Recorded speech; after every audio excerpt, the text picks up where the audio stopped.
saudara. Ahlus sunnah wal jamaah cirinya adalah cinta keluarga Nabi. Itu ciri saudara. Jadi kalau teriak kemana-mana aku aswaja, tapi benci keluarga Nabi, benci zuriyah Nabi. Saya mau tanya, aswaja bukan? Aswaja bukan? Bukan saudara. Diajak debat di Kesultanan Banten, padahal udah ngomong 3 hari 3 malam kita akan siap berdebat untuk mengatakan nasab Alawi sudah dibunuh. Dan juga berbagai macam para tokoh saudara kumpul di Banten untuk debat 3 hari 3 malam. Ketika waktu diumumkan, ternyata sayang sungguh disayang, yang namanya iman nggak jadi perhatian. Tapi karena ada fitnah gagal nasab saat ini, alhamdulillah setelah tim Habib Hanif dan kawan-kawan menyusun buku untuk menjawab tuduhan yang dilakukan oleh tim begal nasab, dan saat ini sudah disebar ke berbagai mana pondok pesantren, baik dalam bentuk PDF maupun yang telah dicetak. Itu menjadi pegangan untuk kita semua. Kalau besok akan muncul lagi begal-begal nasab baru, kita sudah punya jawabannya. Alhamdulillah.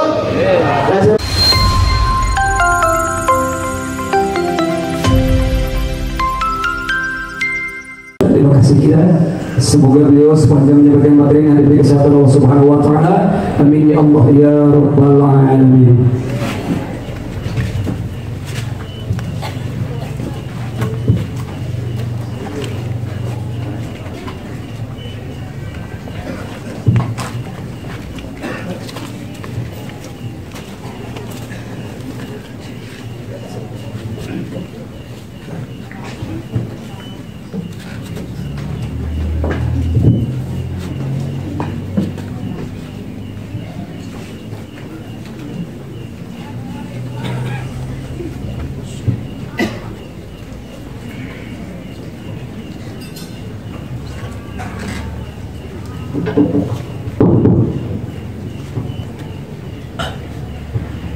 Assalamualaikum warahmatullahi ta'ala wabarakatuh.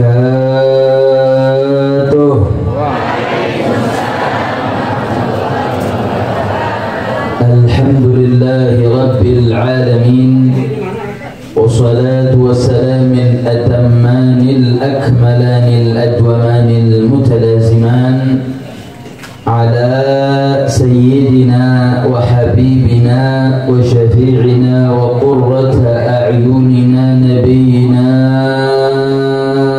Muhammadin wa ala alihi at-tahirin wa ashabihi al-ghurril mayamin wa man tabi'ahum bi ihsanin ila yaumiddin. Ashhadu an la ilaha illallah wahdahu la sharika lah wa ashhadu anna sayyidana Muhammadan abduhu wa rasuluh wa safiyuhu wa khaliluh arsala rasulahu bil huda wa dinil haqq liyudhhirahu ala ad-din kulli walau karihal kafirun. Wa fi hadhihi al-munasabati as-sa'idati al-mubarakah لا أنسى أن أوصيكم جميعا ونفسي المذنبة بتقوى الله وبطاعة رسول الله صلى الله عليه وسلم. فنسأل الله تعالى أن يجعلنا جميعا من المتقين ويدخلنا جنته جنة النعيم بحق سيد المرسلين والحمد لله رب alamin. Taqabbalallahu minna wa minkum fataqabbal ya karim. Kepada para alimil ulama, para tokoh, para kesepuhan, para masyayikh, wabil khusus kepada yang sama kita muliakan seluruh dewan guru pondok pesantren Miftahul Huda Al-Uthmaniyah, terkhusus pada guru kita yang memang hari ini sedang tidak sehat, yaitu Ki Haji Maksum, Ki Haji Jamaluddin, dan seluruh para keluarga besar daripada Miftahul Huda Al-Uthmaniyah.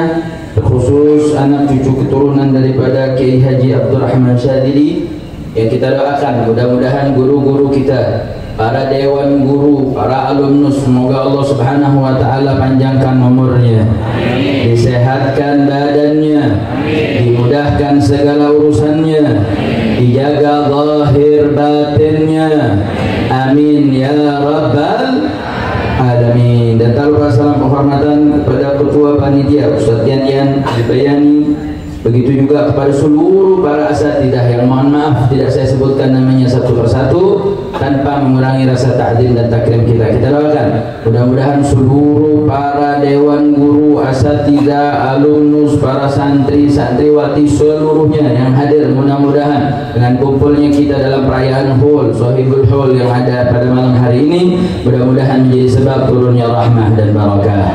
Tidak kita pulang dari tempat ini kecuali Allah Subhanahu wa taala mengampuni dosa-dosa kita, mengabulkan hajat-hajat kita, yang sakit diangkat penyakitnya, yang punya kesulitan dimudahkan, yang belum dapat jodoh dientengin jodohnya, yang sudah berkeluarga dijadikan keluarga yang sakinah, mawaddah, warahmah, yang belum mendapatkan keturunan diberikan keturunan yang salihin dan salihat, dan mudah-mudahan kita semua mendapatkan syafaat dari Nabi kita Sayyiduna Muhammad sallallahu alaihi wasallam, amin ya rabbal alamin. Alhamdulillah, pada kesempatan pada malam hari ini telah sama kita jalani rangkaian acara demi acara yang telah dimulai dari hari Rabu, yang mana terjadi sama-sama kita pembacaan Al-Quran, khatam demi khatam, zikir, tahlil, sampai pembacaan maulid dan seterusnya.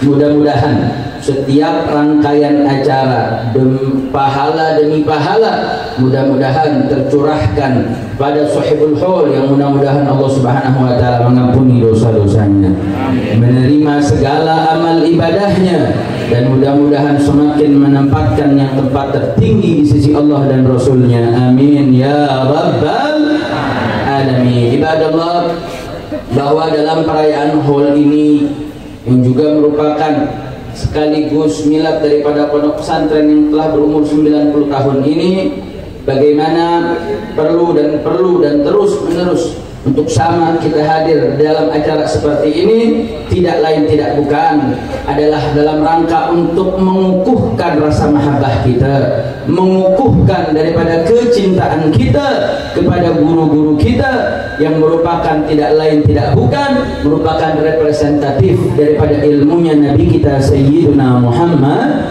sallallahu alaihi wasallam. Makanya munasabah daripada telah lewatnya bulan Maulid, tapi kemudian saat ini bulan Rabiul Akhir, saudara, di mana ilmu Nabi Muhammad SAW yang terus dikaji di pondok-pondok pesantren, yang saat ini kita ketahui bahwasanya pondok pesantren merupakan satu-satunya benteng pendidikan yang saat ini alhamdulillah masih tegak berdiri, yang sampai hari ini masih menjadi roda kekuatan untuk umat untuk terus-menerus menjadi garda terdepan di dalam mengukuhkan ajaran akidah Ahlus Sunnah wal Jamaah. Karena saudara, saat ini pendidikan formal sudah sangat-sangat mengerikan, sudah sangat-sangat banyak distorsinya, sudah banyak berkurang daripada esensi pendidikannya. Maka oleh karena itu, saudara, pada kesempatan malam hari ini, mari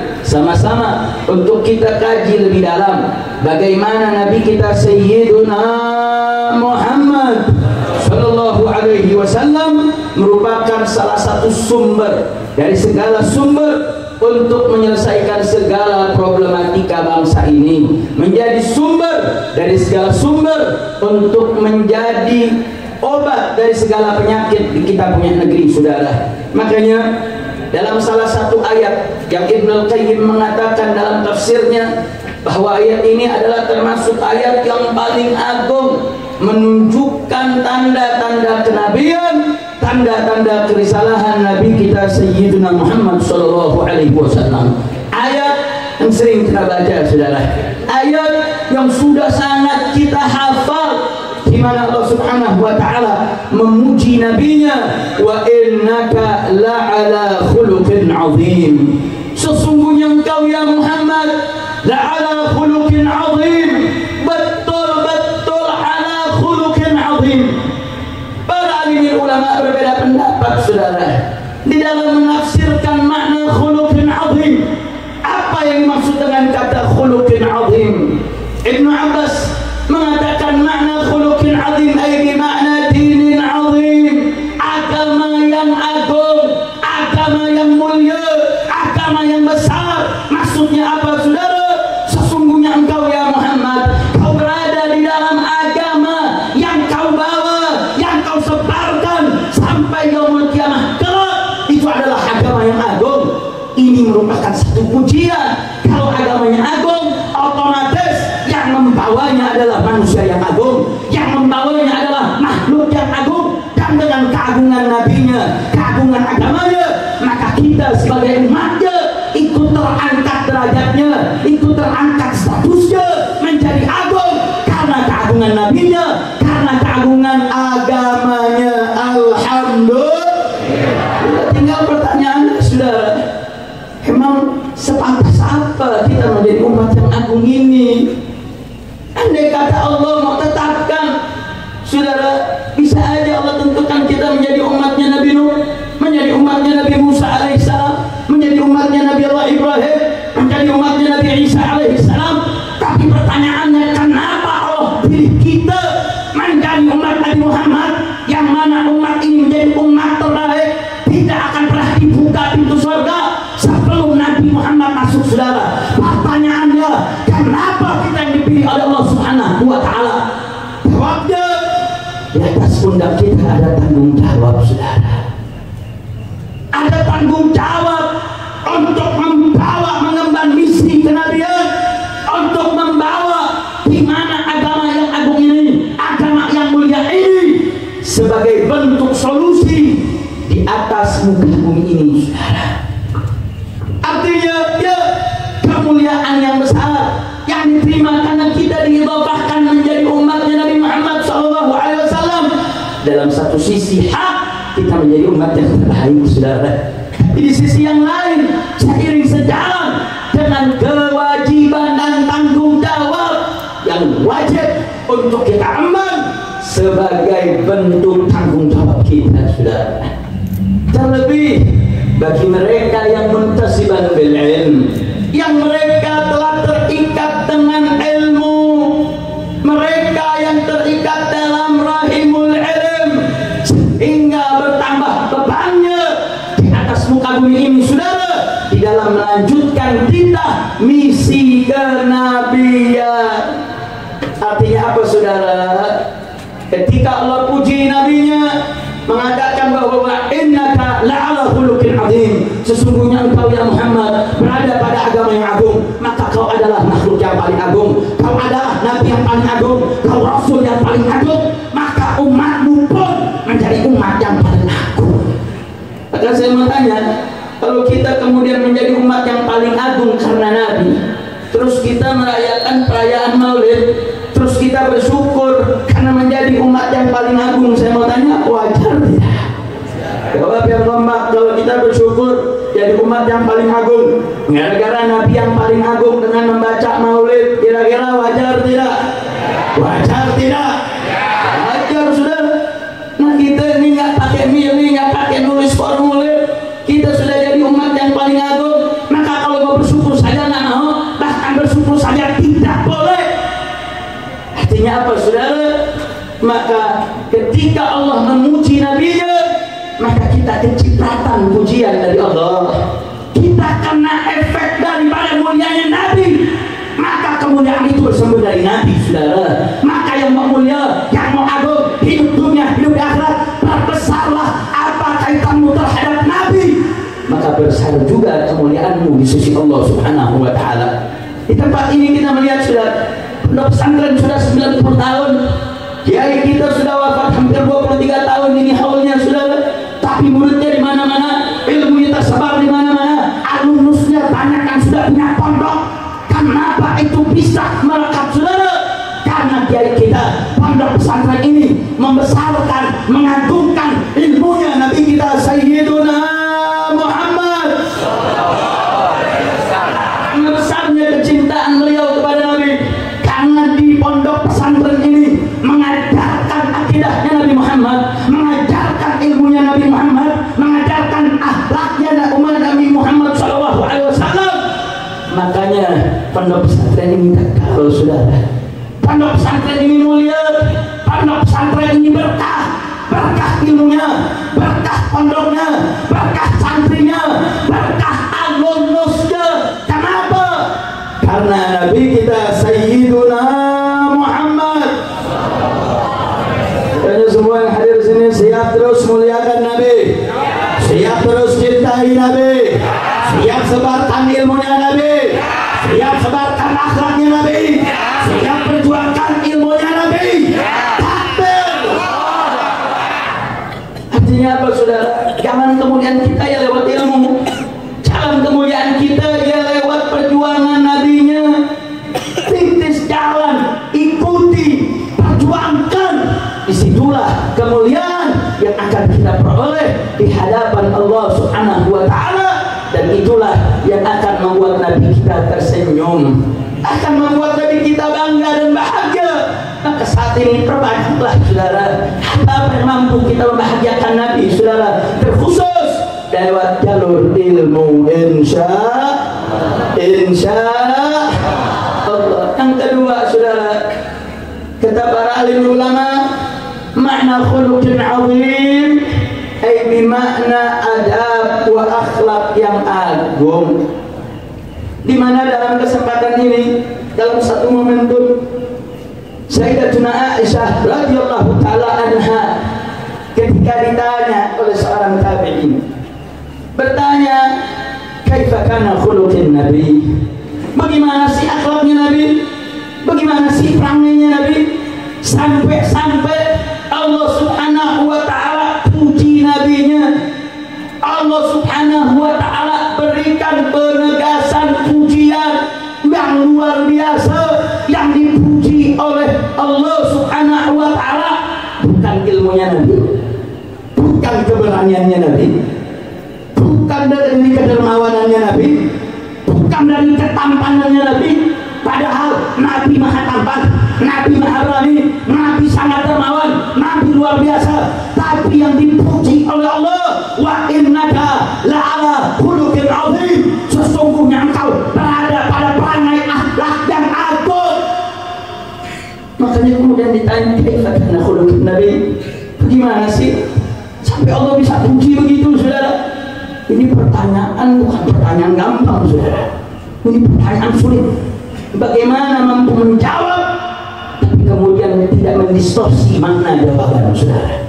Sedangkan untuk membuka malaf apa yang bisa dipuji Nabi begitu banyak dan luas, saudara. Mau puji Nabi dari aspek apanya? Memuji dari fisiknya, semua sempurna. Memuji dari akhlaknya, semua akhlaknya sempurna. Memuji dari sejarah hidupnya, nggak ada cacatnya, saudara. Bicara soal nasabnya mulia, nasabnya agung. Mau bicara kepiawaiannya memimpin negara, sangat agung, sangat mulia. Mau bicara aspek apa, saudara? Mau bicara perlakuannya kepada orang tua, kecintaannya kepada anak muda, sayangnya terhadap istri, semua aspek begitu luar biasa. Ini pertanyaan nggak gampang, saudara. Tapi subhanallah yang ditanya juga seorang kita cerdas, seorang mujtahid. Apa jawab daripada Sayyidatuna Aisyah ketika ditanya kaifa kana khuluqin Nabi? Bagaimana akhlaknya Nabi? Jawabnya, kana khuluquhul Quran. Akhlaknya Nabi adalah Al-Quran. Saudara, ini jawaban singkat, padat, namun penuh dengan manfaat dan jelas gamblang lugas, saudara. Jawaban ini menunjukkan kecerdasan Sayyidatuna Aisyah, bahwa Sayyidatuna Aisyah telah mempelajari Al-Quran, saudara. Dia tahu isi Al-Quran dari awal sampai akhir. Bagaimana beliau tahu apa-apa yang merupakan perintah dan larangan Al-Quran, apa-apa saja yang merupakan motivasi yang didorong oleh disebut di dalam Al-Quran, apa saja yang perlu diperjuangkan dalam Al-Quran, seluruh Al-Quran telah dipelajari oleh Sayyidatuna Aisyah.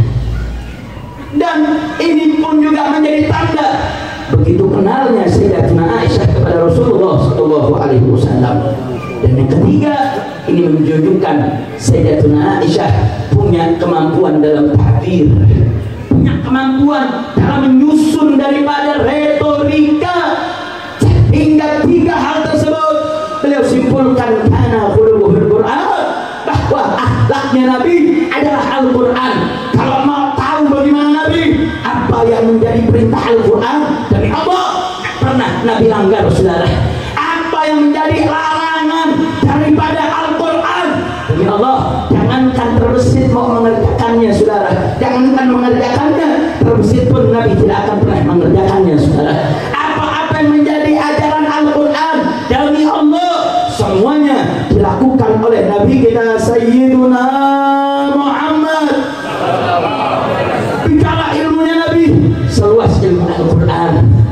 Bicara tentang perjuangan Nabi, jihadnya seperti jihad di dalam perintah Al-Quran. Semua nilai-nilai kebaikan ada dalam Al-Quran. Artinya apa, saudara? Pantas kenapa kemudian Allah puji Nabi kita lewat akhlaknya, karena akhlaknya Nabi Sallallahu Alaihi Wasallam akhlak yang termulia. Alhamdulillah. Tapi saya mau tanya, jawabannya Sayyidatuna Aisyah cerdas tidak? Jawaban Sayyidatuna Aisyah bagus tidak? Bagus, saudara. Makanya kok sekarang ada kelompok yang berani-berani caci maki Sayyidah Aisyah, menjelek-jelekin Sayyidah Aisyah, mencaci maki Sayyidah Aisyah. Kurang ajar. Sayyidatuna Aisyah ummul mukminin, ibunda dari orang yang beriman, wanita cerdas dan cantik. Kalau anda tidak bisa berbuat apa-apa terhadap Islam, kok berani-berani anda caci maki istri-istri Nabi, caci maki sahabat-sahabat Nabi? Saudara, Ahlus Sunnah wal Jamaah terkenal dengan ciri-cirinya. Satu, Ahlus Sunnah wal Jamaah wajib cinta kepada Allah dan Rasulnya. Betul? Betul? Jadi kalau ada ngaku Ahlus Sunnah wal Jamaah atau pondok pesantren ngaku sunnah Ahlus Sunnah wal Jamaah, tapi benci hukum Allah, benci dengan sunnah Nabi, mengolok-olok Rasulullah, kurang ajar dengan Nabi, maka itu bukan Ahlus Sunnah wal Jamaah. Betul? Betul? Makanya kalau ada orang yang ngaku Ahlus Sunnah tapi nggak suka dengan hukum Allah, saya mau tanya, itu aswaja bukan? Aswaja bukan? Aswaja bukan? Dia ngaku aswaja tapi benci sama khilafah. Dia ngaku aswaja tapi nggak mau ngomongin jihad. Saya mau tanya, emang itu aswaja yang begitu? Aswaja bukan? Aswaja bukan? Saya mau tanya, aswaja cinta tidak dengan hukum Allah? Yakin tidak dengan hukum Allah? Takbir. Ini kita di pesantren-pesantren Ahlus Sunnah wal Jamaah yang baca kitab-kitab kuning, di buku kitab-kitab kuning diajarin semua ajaran, saudara. Mau konteks ibadahnya, mau konteks dalam muamalatnya, munakahatnya, jinayatnya, sampai dalam keadaan jihadnya sekalipun, itu menjadi konsensus, saudara. Itu menjadi satu kesatuan, itu nggak terpisahkan, saudara. Artinya yang namanya Ahlus Sunnah wal Jamaah bukan cuma jargon bicara, tapi bisa dibuktikan di dalam pemikiran dan ucapannya. Kasih lagi saya mau tanya, Ahlus Sunnah wal Jamaah cinta tidak kepada Allah? Hormat dan patuh tidak kepada Nabi? Yang kedua, saudara, ciri aswaja harus cinta kepada sahabat. Betul? Betul? Yang namanya aswaja pasti hormat, saudara.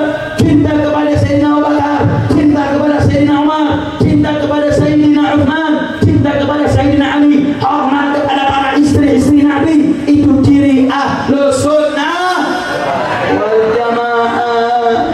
Jadi kalau yang caci maki para sahabat, ngelaknat Sayyidina Abu Bakar, ngelaknat Sayyidina Umar, ngelaknat istri-istri Nabi, saya mau tanya, itu aswaja bukan? Aswaja bukan? Kan saudara, selain cinta sahabat, mesti juga cinta keluarga Nabi. Betul? Betul? Betul? Ya nggak juga betul, jangan-jangan begal nasab. Saudara, ahlu sunnah wal jamaah cirinya adalah cinta keluarga Nabi. Itu ciri saudara. Jadi kalau perang aman-aman aku aswaja, tapi benci keluarga Nabi, benci zuriyah Nabi, saya mau tanya, aswaja bukan? Aswaja bukan? Bukan saudara.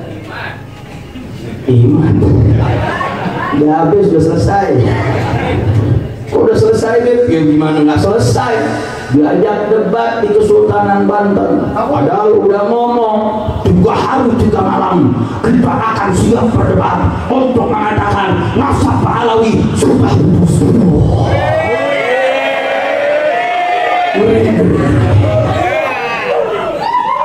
Habis nantang disanggupin Habib Muhammad Hanif bin Abdurrahman Al-Abbas, menantu imam besar sekaligus sekretaris Majelis Syuro DPP Front Persaudaraan Islam, menyanggupi saudara.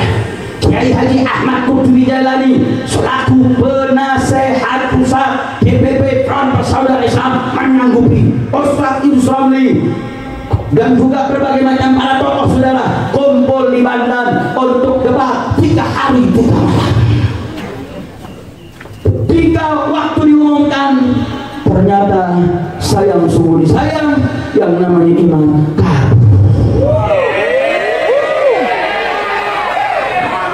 lagi lu ngurusin nasab Alawi yang udah secara aturan, secara ijma diakui dengan suhra wa istifadah. Ngurusin nasab Alawi, lu urusin nasab lu sendiri. Nama bapak ngaku Gila bin Sarman, Gila bin Usman, Gila bin Sarmun. Nama bapak pakai kira-kira. Makanya saudara, urusin aja nasab bapak lu sendiri yang gak jelas. Betul? Betul? Ternyata masih muncul di mana-mana tempat saudara. Katanya kan dia punya tesis. Katanya punya tesis. Nah, objek penelitiannya tentang nasab Alawi. Nasab Alawi ini lembaga yang otoritatif adalah Rabitatul Alawiyah. Betul? Betul? Saudara, di Rabitatul Alawiyah, waktu saya mau buat buku nasab, itu ketika saya ditanya 5 nama kakek di dalam nasab buku besarnya saudara, sampai ketahuan saya punya injil yang dari Hadramut datang ke Indonesia tahun berapa ada, sampai dikasih tahu injil itu datang kemarin di kapal laut, barangannya mefulan. Artinya kalau kau mau memuji nasab Alawi yang kau tuduh sudah rungkat, sudah terputus, untuk memuji kau punya penelitian, ya datang kepada lembaga otoritatif dong. Sehingga kemudian debat kedua dilaksanakan di Rabitatul Alawiyah. Ini menjadi lembaga yang otoritatif untuk menjadi wadah adanya diskusi. Tapi sayang sungguh disayang, lagi-lagi Imam Al-Kaburi. Jadi kalau Al-Kaburinya bukan satu, Al-Kaburi Murokab, Al-Kaburi dari. Jadi udah selesai saudara, urusan nasab udah selesai. Tapi di balik fitnah tersebut ada hikmah yang besar. Saat ini Allah sedang memperlihatkan siapa-siapa di antara mereka yang memang betul-betul aswaja, siapa di antara mereka yang memang fi qulubihim marad, siapa di antara mereka yang memang dalam hatinya itu sudah terpendam benci dengan habaib, benci dengan dzurriyyah Nabi, benci dengan keturunan Nabi. Ketika muncul iman, semua ngumpul satu kapal sama iman, saudara. Kelihatan semua yang hatinya ada bubut muncul, saudara. Yang hatinya ada kebusukan, benci kepada dzurriyyah Nabi, kepada habaib, muncul kumpul semua satu kapal dengan iman, saudara. Maka sebenarnya tesis ini nggak ada pengaruhnya, saudara. Tesis ini cuma dibros, mengangkat siapa mereka yang punya kecintaan yang memang betul-betul murni dari hatinya. Mereka tetap tegar, mereka tetap berpegang teguh dengan kecintaan mereka. Tapi mereka yang memang hatinya fi qulubihim marad, itu muncul maradnya, saudara. Muncul kumpul semua bersama iman dan kawan-kawan jadi grup B,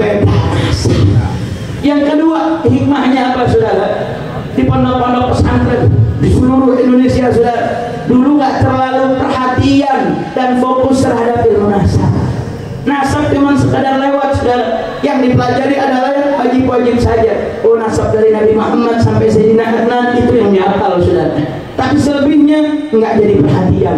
Tapi karena ada fitnah begal nasab saat ini, alhamdulillah, setelah Tim Habib Hanif dan kawan-kawan menyusun buku untuk menjawab tuduhan yang dilakukan oleh tim begal nasab, dan saat ini sudah disebar ke berbagai mana pondok pesantren, baik dalam bentuk PDF maupun yang telah dicetak, itu menjadi pegangan untuk kita semua. Kalau besok akan muncul lagi begal-begal nasab baru, kita sudah punya jawabannya. Alhamdulillah.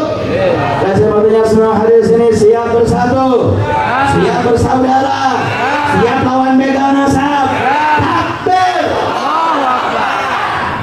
Makanya Ahlussunnah wal Jamaah itu nggak bisa dipisah, saudara. Ahlussunnah wal Jamaah cinta sama Allah, cinta sama Nabi, cinta kepada sahabat, cinta keluarga, dan Ahlussunnah wal Jamaah cinta dengan ulama. Kan saat ini mau diadu domba, saudara. Oh, bahwa mereka yang pro Wali Songo itu adalah pro ulama, sehingga mereka nggak perlu cinta kepada para habaib. Ya adu domba, saudara, antara ulama dengan para habaib. Padahal sejak dulu kala habaib banyak ngaji kepada para ulama, saudara. Banyak habaib yang jadi murid-muridnya para kiai, murid-muridnya para ajeman, murid-murid daripada para guru-guru, saudara. Begitupun juga para ulama ngaji juga banyak kepada para habaib. Artinya apa? Sudah terjalin hubungan rahim yang begitu bagus dan luar biasa. Terus muncul nih si begal nasab bin Sarman bin Sampun Kila bin Saman, saudara, tetap mengadu domba antara habaib dan ulama. Saya mau tanya, kalau habaib dan ulama diadu, biarkan atau lawan? Biarkan atau lawan? Siap lawan perpecahan? Siap lawan begal nasab? Takbir. Jadi saya mau tanya, itu yang suka ngadu domba, kira-kira itu Ahlussunnah wal Jamaah atau ahlu fitnah wa dhalalah? Bukan Ahlussunnah wal Jamaah. Jadi kalau ada orang yang ngaku Ahlussunnah tapi nggak cinta hukum Allah, nggak punya sopan santun dengan Rasulullah, benci sama sahabat, benci sama keluarga Nabi, nggak hormat sama ulama, itu bukan Ahlussunnah wal Jamaah, tapi itu ahlul fitnah wa dhalalah. Mereka bukan aswada, mereka penebar fitnah, mereka penebar kesesatan. Betul? Betul? Saudara, kalau mereka berjuang untuk memecah belah umat, saya mau tanya, umat Islam mau tidak dipecah belah? Mau tidak diadu domba? Makanya semua yang hadir di sini siap bersatu, siap bersaudara, siap jaga persaudaraan, siap lawan perpecahan. Takbir. Jadi makanya ini apalagi wilayah Jawa Barat, saudara. Jawa Barat luar biasa basisnya Ahlussunnah wal Jamaah, basisnya para pecinta sahabat, pecinta keluarga Nabi, pecinta hukum Allah, pecinta sunnah Rasulullah. Jangan mau dimasuki grup begal nasab yang memecah belah umat. Betul? Saat ini musuh kita banyak, saudara. Beban negara ini banyak, urusan negara ini besar. Makanya kemudian kenapa begal nasab ini nggak murni sebagai bentuk kritik ilmiah, tapi ini sudah menjadi gerakan operasi intelijen hitam. Saudara, kita diingatkan dulu saat 1410 gerakan aksi bela Islam pertama, di saat dulu Front Pembela Islam sebelum dibubarkan, saudara, sudah membaca gerak-gerik yang nggak sehat, bahwasanya telah ada rencana jangka panjang untuk bisa menaikkan seorang bernama Ahok Sikutil Babi. Lu tahu Ahok lah? Tahu gak? Si Ahok Kutil Babi ini diproyeksikan di tahun 2024 ini mau jadi wakil presiden, saudara. Dia bangun itu brand image-nya sebagai seorang tokoh politik, dimulai dari masuk Bangka Belitung sampai ke DKI Jakarta, saudara. Saat itu imam besar kita dalam melihat ini menjadi sesuatu yang gak sehat. Apa yang dilakukan, saudara? Dulu laskar-laskar FPI tiap hari Jumat demo, saudara, untuk menolak Ahok jadi wakil gubernur yang ditempel kepada Jokowi saat itu, saudara. Tapi nggak ada para tokoh-tokoh ormas yang peduli, partai-partai Islam yang peduli, nggak ada yang peduli, saudara. Mereka katakan kan gubernurnya Muslim, kan wakilnya doang kafir, saudara. Saat itu imam besar menantang kepada para pimpinan ormas Islam, mengatakan kepada partai-partai Islam, apa yang menjamin kalau ini si gubernur nggak loncat dari presiden? Siapa yang bisa menjamin kalau ini gubernur nggak mati di tengah jalan sampai akhirnya ini wakil bisa naik jadi gubernur? Nggak ada yang bisa jawab, saudara. Sampai akhirnya terbukti, fakta membuktikan ternyata Joko Widodo naik mencalonkan jadi presiden, saudara.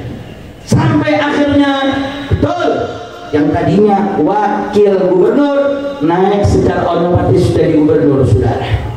Akhirnya subhanallah, perjuangan umat, perjuangan anak-anak saat itu untuk tiap Jumat demonstrasi mendapatkan pertolongan dari Allah Subhanahu wa taala. Keplesetnya si util babi di Kepulauan Seribu ketika bicara tentang Al-Maidah ayat 51, saudara. Dan saat itu dengan cepatnya para alim ulama membuat laporan untuk melaporkan si penista agama. Dan alhamdulillah, karena keberkahan Al-Quran, keberkahan ayat Al-Maidah ayat 51, saat itu umat Islam kumpul 14.10 pada 14 Oktober di depan kantor Bareskrim yang saat itu masih di Gambir, saudara, dekat stasiun Gambir. Luar biasa, ratusan ribu umat turun, bahkan tokoh-tokoh, para ajangan, para ulama, para habaib turun, saudara. Dan subhanallah, aksi bela Islam pertama mendapatkan tanggapan yang luar biasa. Pada saat itu meminta untuk segera memeriksa si util babi, si penista agama. Alhamdulillah, selang 14 Oktober lanjut ke 411, saudara. Pada 4 November umat kumpul dan luar biasa, jumlah yang sangat-sangat signifikan, diduga sampai 3 juta umat kumpul yang saat itu sama-sama berada di depan istana presiden yang dihadiri oleh para tokoh alim ulama, saudara. Dan saat itu tuntutannya adalah bagaimana segera mentersangkakan daripada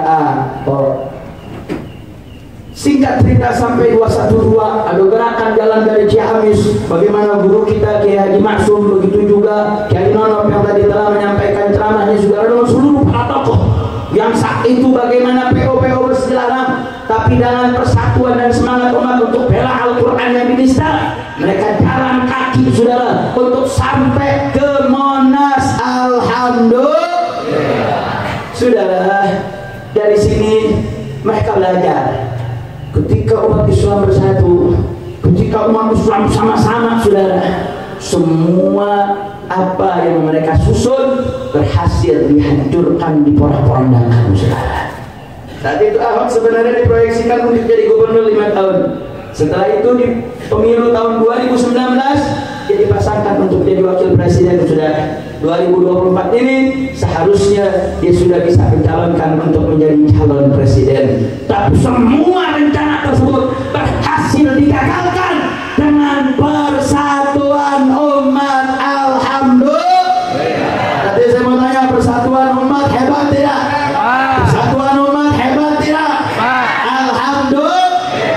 Allah sudah kasih tahu lewat lisan nabinya, yadullah fawqaidihim, bagaimana yadullah ma'al jamaah, persatuan Allah, kekuatan Allah, kemenangan dari Allah itu ada bersama kebersamaan. Dengan persatuan, dengan kebersamaan, niscaya Allah akan tolong. Kalau Allah sudah tolong, Allah sudah bela, Allah telah berikan pertolongannya. Sebesar apapun kekuatan musuh Islam, sebesar apapun kekuatan musuh-musuh Islam, pasti akan hancur dan luluh lantak daripada kekuasaan Allah Subhanahu wa taala. Alhamdulillah.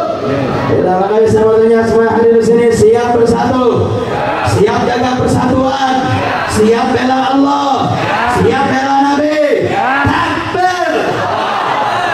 Tapi saudara, jangan anggap remeh persatuan. Makanya apapun bibit-bibit perpecahan bakal dibiayai oleh oligarki, saudara, akan dibiayai oleh intelijen hitam, dan dia baca peluang itu dalam fitnah nasab.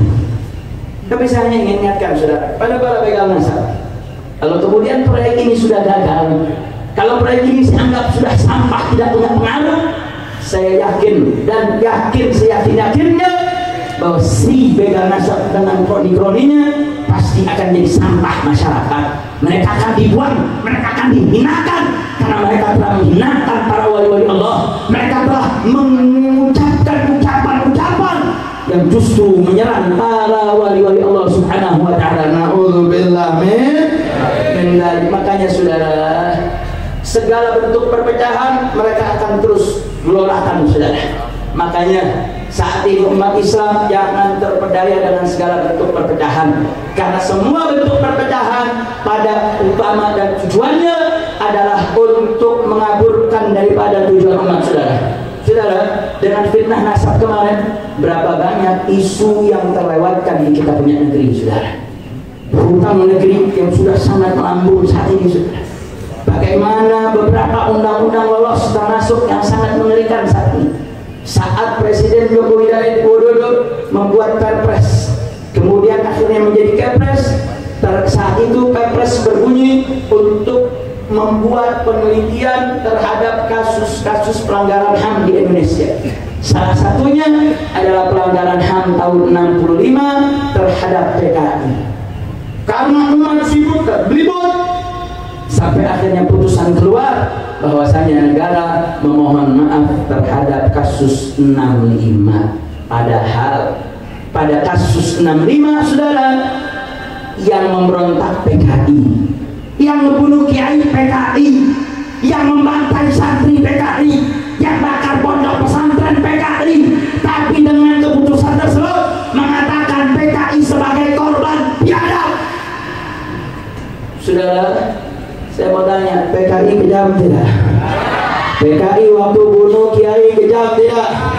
PKI waktu bantai para santri kejam tidak? Biadab tidak? Terus negara disuruh minta maaf, kurang ajar tidak? Kurang ajar tidak? Saya mau tanya, yang jahat itu PKI atau negara? Yang penjahat itu PKI atau negara? Yang memberontak PKI atau negara? PKI, saudara. Artinya kalau PKI dianggap korban, berarti kiai-kiai yang dulu turun untuk memberantas itu, para PKI saudara, berarti mereka penjahat, berarti mereka berlaku kriminal saudara. Ini keputusan yang berbahaya. Makanya mereka akan selalu memproduksi perpecahan demi perpecahan, dan itu akan selalu akan mereka gelorakan saudara. Makanya jangan pernah lepas dari ulama, jangan jauh dari komando para kiai, jangan pernah tinggalkan kiai-kiai yang istiqamah, yang mereka terus menjaga persatuan umat. Dan salah satu cara menjaga persatuan umat seperti acara seperti ini saudara. Alumnusnya kumpul dengan para seniornya, para kiainya kumpul dalam momentum haul gurunya. Itu tidak lain tidak bukan untuk menguatkan persatuan, itu untuk menjaga kesatuan, dan itu adalah modal untuk kita melawan segala bentuk kerusakan di kita punya negeri, insya Allah. Makanya saudara, dalam kesempatan ini saya hanya ingin mengingatkan, ya betul, bahwasanya segala upaya memecah belah umat akan selalu ada. Tapi ingat, di balik daripada perseteruan abadi antara hak dan batil, Allah subhanahu wa ta'ala sudah berikan jaminan saudara, bahwasanya kalau sudah hak dan batil itu bertempur, pasti yang hak itu akan menang saudara. Di mana Allah subhanahu wa ta'ala mengingatkan kepada kita, qul ja'al haq wa dhaqal batil innal batila kana zahuqa. Allah sudah kasih jaminan saudara. Qul, katakanlah ya Muhammad, qul ja'al haqqu, ketika kebenaran telah datang, maka apa yang terjadi, kebatilan pasti sirna. Tapi jangan lupa, bukan hanya fokus bahwa hak pasti menang terhadap batil, tapi ingat kata-kata yang Allah katakan, ja'al haq, haknya dulu didatangi, kebenarannya dulu diperjuangkan, hadirkan dulu yang hak, yang batil pasti sirna. Maksudnya apa saudara? Kebenaran bukan cuma ditunggu, momentum kemenangan bukan cuma sekadar dinanti, tapi munculkan momentum-momentum kemenangan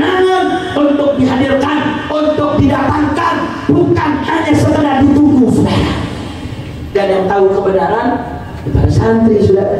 Yang tahu yang hak itu yang ngaji buku kitab kuning, saudara. Yang tahu kebenaran yaitu yang menjadi pecintanya Rasulullah Shallallahu Alaihi Wasallam. Artinya apa, saudara? Yang hak pasti akan datang dan yang batil pasti akan sirna, saudara. Saya mau tanya, kalau Allah sudah berfirman, saya mau tanya, firman Allah mungkin benar atau pasti benar? Firman Allah mungkin benar atau pasti benar? Yakin dengan firman Allah? Percaya dengan firman Allah?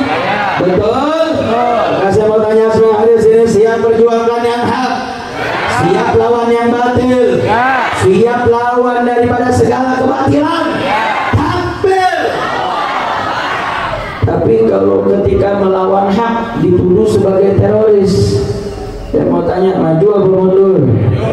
Kalau memperjuangkan hak dianggap sebagai anti toleran, maju atau mundur? Maju atau mundur? Kalau disebut memperjuangkan hak disebut terorisme, maju atau mundur? Maju atau mundur? Takbir! Kan imam besar kita di mana-mana tempat sering ngajarin ilmu sabuduti. Ilmu apa? Ilmu apa? Ilmu apa? Maksudnya apa, Habib? Kalau kita lagi perjuangkan yang hak, tahu-tahu diancam, diintimidasi, jawabnya? Jawabnya?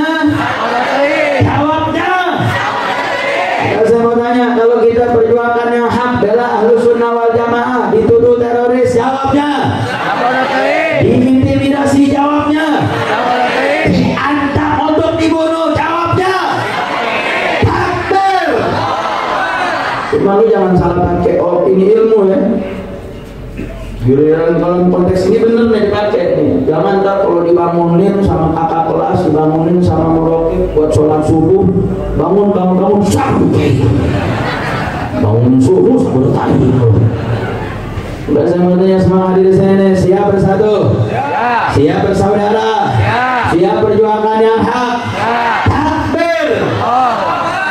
Makanya saudara, ini saat ini tadi kenapa saya buka dalam pembahasan saya di malam hari ini tentang pembahasan tentang akhlak, karena di kita punya negeri ini akhlak sudah sangat-sangat rusak. Akhlak di kita punya negeri ini banyak problemnya, saudara. Sedih kita lihatnya, tiap hari kita baca berita itu sangat-sangat miris. Saat ini berbagai macam penyakit masyarakat, dari prostitusi, perzinahan, sampai perjudian, luar biasa mengerikan, saudara. Terkhusus soal perjudian yang tadi saya sampaikan dulu tuh judi cuma ada offline, saudara. Sekarang ada judi online. Bahkan judi online ini saat ini, saudara, begitu miris, sangat-sangat miris. Bahkan saat ini, saudara, data PPATK di kuartal pertama itu merilis. Kalau kuartal pertama berarti itu cuma data di 4 bulan pertama tahun 2024, dari Januari sampai bulan April. Itu data yang terkuat, ada 600 triliun jumlah uang yang beredar di judi online, saudara. Jumlah yang sangat-sangat fantastis, jumlah yang sangat mengerikan. Yang lebih mengerikan lagi apa, saudara? Pemain judi online ini ada 3 kelompok besar. Satu, kelompok ibu-ibu. Yang kedua, kelompok pelajar, mau itu tingkat SD, SMP, SMA, nggak sampai di situ, saudara. Yang ketiga, yaitu kelompok yang memiliki uang atau gaji di bawah UMR. Nah, dari mana ini data bisa didapat? Ini yang mengeluarkan rilis itu adalah PPATK. PPATK ini adalah satu lembaga yang mengawasi daripada transaksi keuangan. Dia punya akses untuk bisa cek ini saldo siapa, namanya siapa, dia punya data pribadi seperti apa, rekening dari mana, alur daripada jalur keuangan, dia bisa cek, saudara. Makanya tadi bisa keluar data 80% paling banyak ibu-ibu, anak-anak, sampai kemudian daripada pekerja dengan gaji di bawah UMR. Data ini menunjukkan apa, saudara? Data ini menunjukkan satu hal yang mengerikan. Ini gerakan judi online adalah gerakan yang sangat sistematis.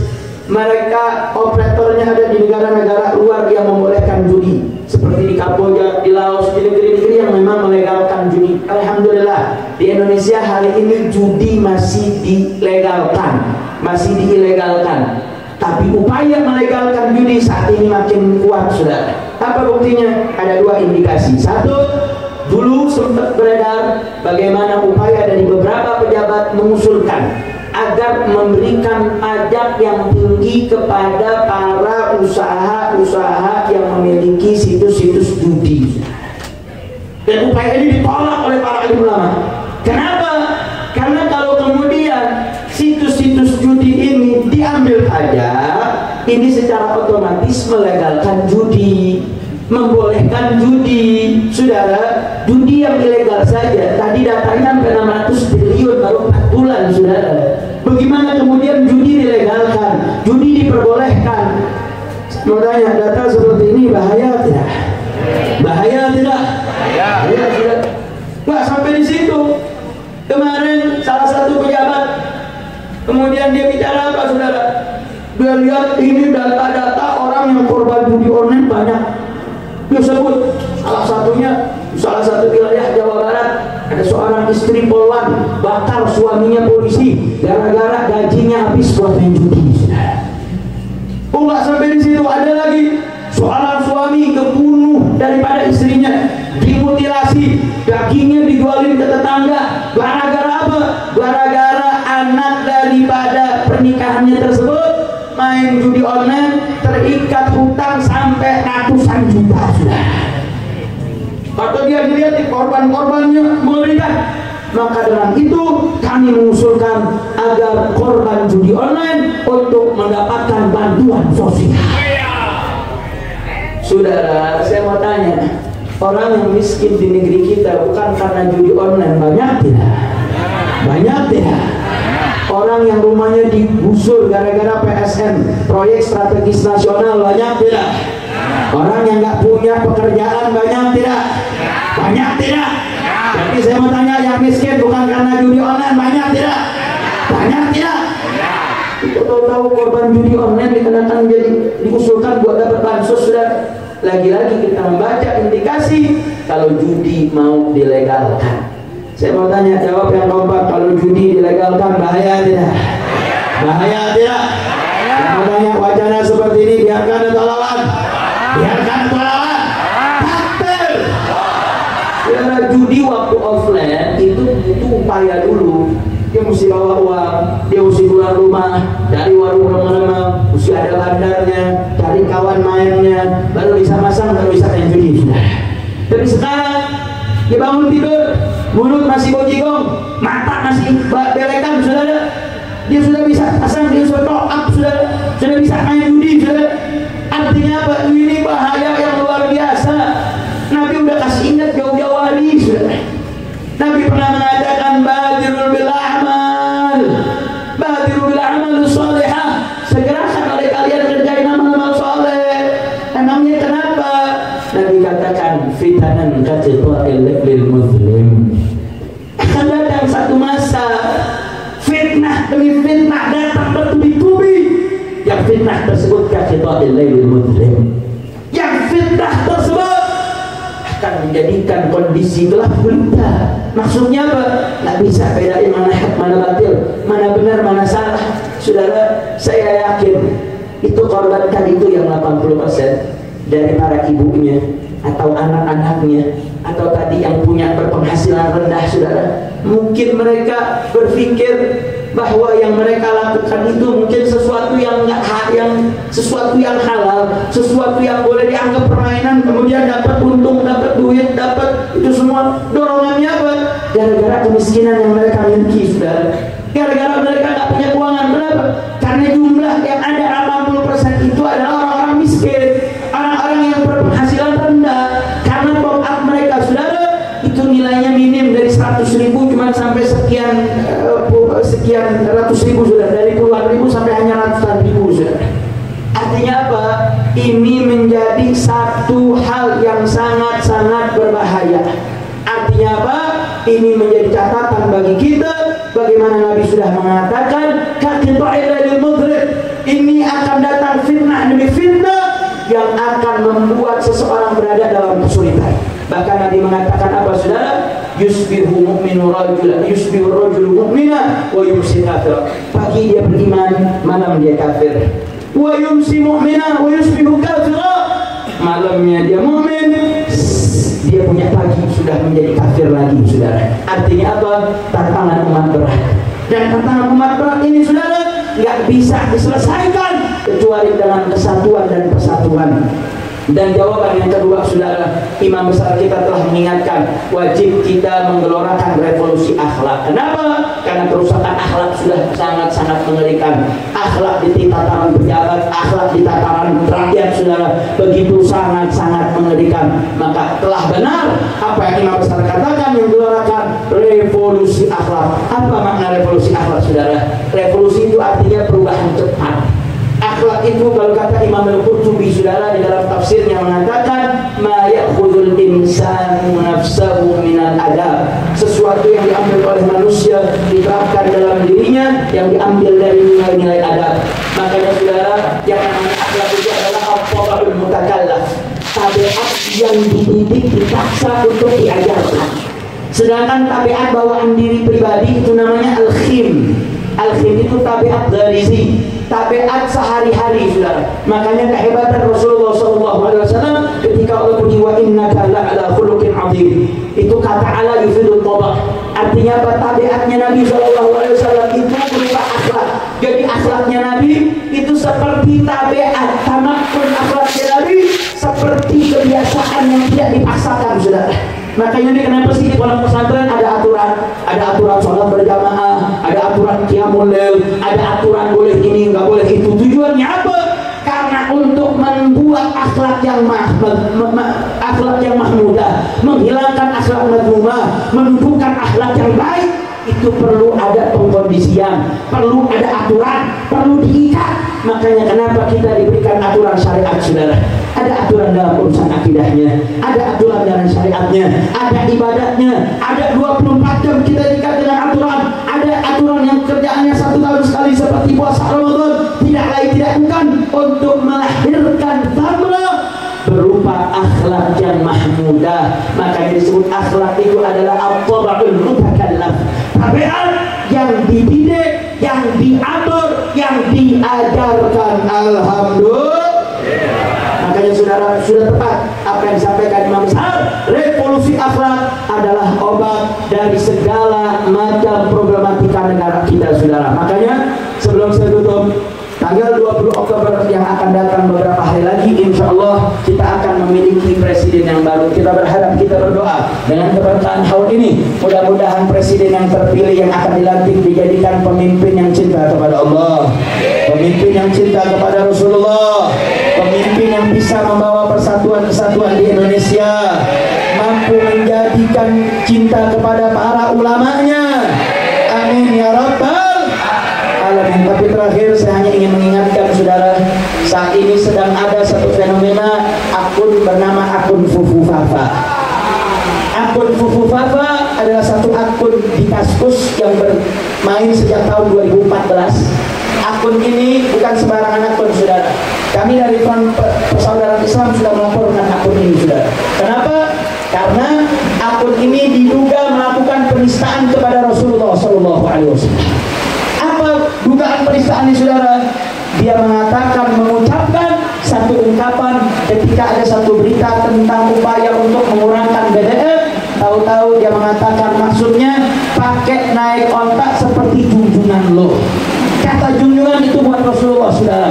Maka ketika ucapan ini berisi tendensius kepada Rasulullah, kemarin kami punya pengacara dari FPI sudah melaporkan bersama para tokoh-tokoh yang menjadi pelapornya adalah Bang Edi. Mudah-mudahan laporan itu diterima. Sekali lagi saya mau tanya, kalau ternyata akun Fufu Fafa ini identik dugaan kuat merupakan calon wakil presiden yang terpilih, saya mau tanya, mau nggak punya wakil presiden penista agama?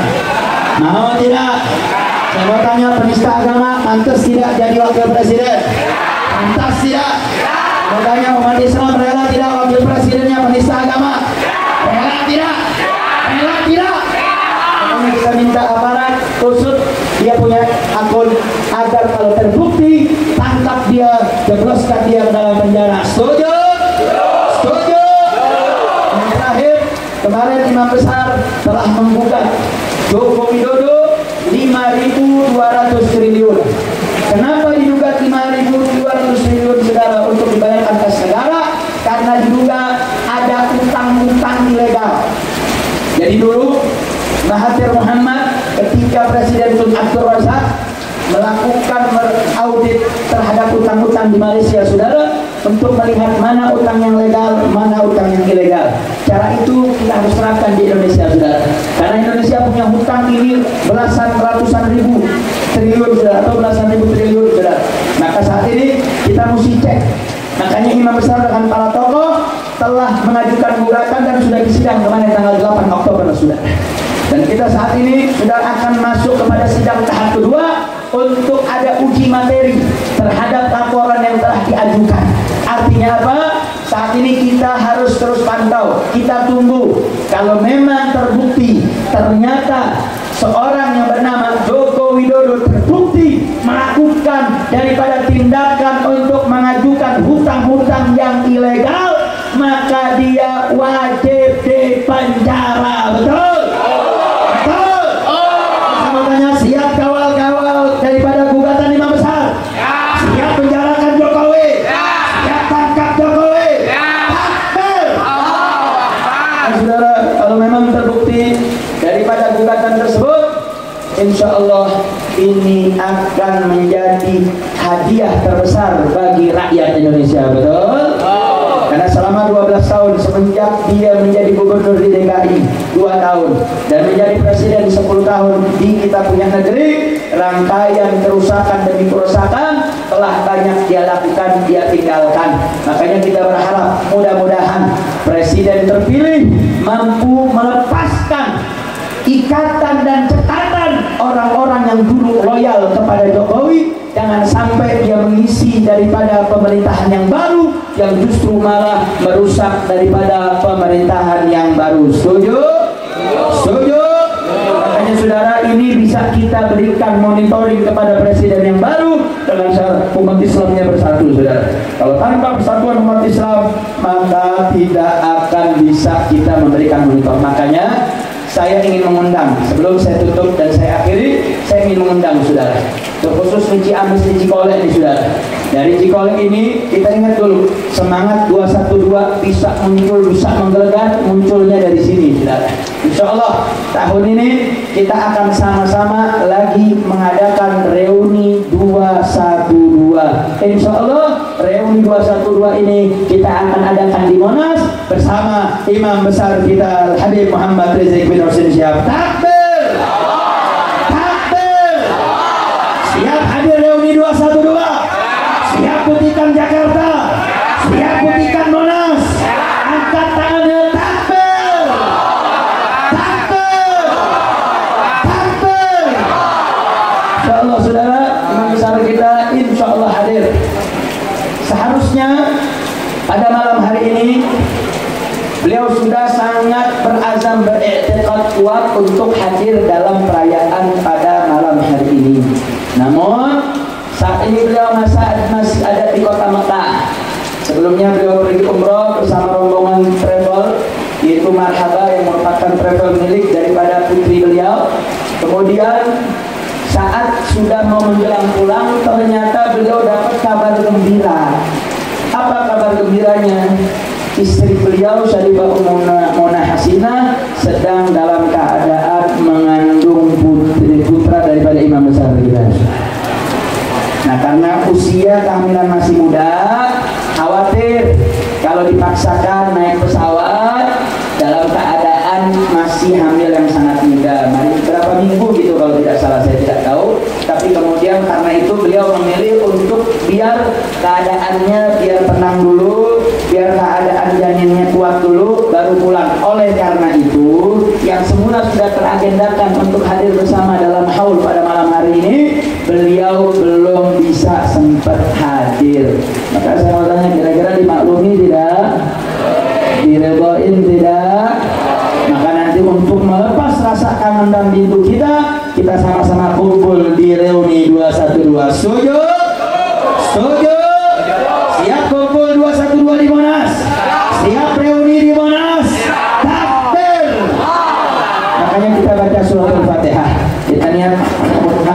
Imam Besar beserta istri beliau Syarifah Ummu Mona Hasinah Al-Idrus.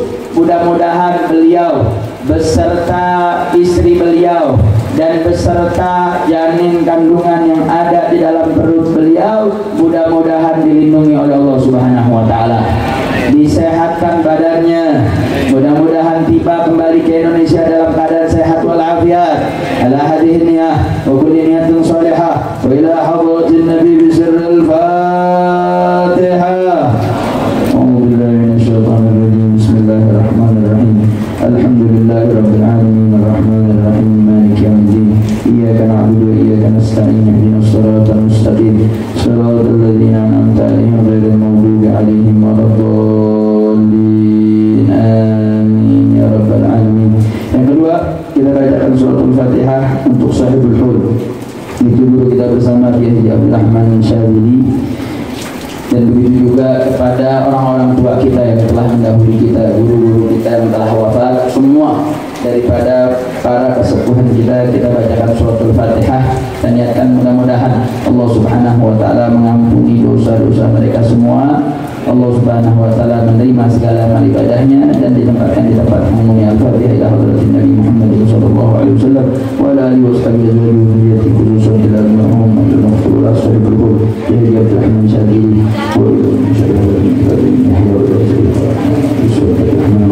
wa ila walidina walidikum wa ummatina wa ummatikum wa ila hadratin Nabi bi sirril Fatihah. A'udzu billahi minasyaitonir rajim. Bismillahirrahmanirrahim. Alhamdulillahi rabbil alamin arrahmanir rahim maliki yaumiddin.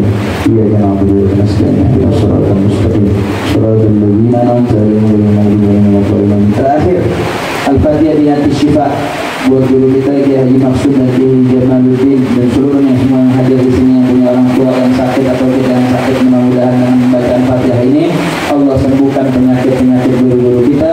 Allah angkat penyakit daripada semua yang kita bacakan Fatihah. Ala hadiniya wa la tawfa la binati syifa wa dua bijahi Nabi Mustafa sirrul Fatihah. A'udzu billahi minasyaitonir rajim. Bismillahirrahmanirrahim. Alhamdulillahirabbil alamin arrahmanir rahim maliki yaumiddin. Iyyaka na'budu wa iyyaka nasta'in ihdinas siratal mustaqim siratal ladzina an'amta 'alaihim ghairil maghdubi 'alaihim waladdallin. Amin. Minta kepada salah satu tokoh untuk membacakan doa.